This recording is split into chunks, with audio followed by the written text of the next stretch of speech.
E rua noi ho ngā rā e toi ana ki te rā whakamaumahara o Anzac, ko tahi ana ke te morehu o ngā 39ers o te ruatakau māwaru e ora tonu ana. I maua ke ia Hinarangi Goodman a Arthur Midwood o te Arawa Waka e oki ana i roto i tana kāinga. E iwa te kaumārua te pakeke o Arthur Midwood. I enei rā he noho noaiho he tia ki tana poti āna mahi.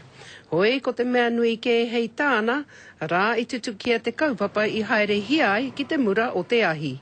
It's a job that had to be done and we went over and did our best and some of us didn't come back, which was very sad, the ones we had to leave behind. And Ko Arthur tētahi roto o ngā rōpū taua tuatahi, I rongo I te tū o te mata me te hanga o te mate me te pirau.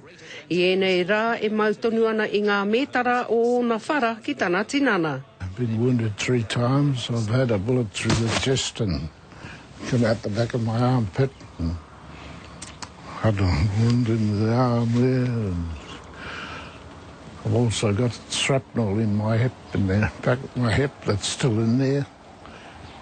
When I go on the plane, I got to get a doctor's note to say that I got shrapnel in my hip because set the alarms off when I got through. I raro I te mana kāhui o tūmatauenga, I tuku a rātau ki te mura o te ahi, a rā mo te kore hoki mai anō. My mates go alongside me, beside me, yeah. In the desert there, oh, Jesus.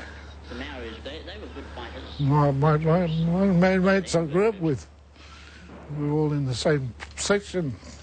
I runga anō hoki te rā maumaharatanga o Anzac, ki e rātu hoki I hinga ki ngā pakanga nui o te ao. A rā ko te pātai, mēnā I ea, I aha ke rā nei. I think so, yes. I think so.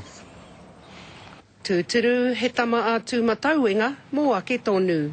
Ko Hinarangi Goodman, mō te karere.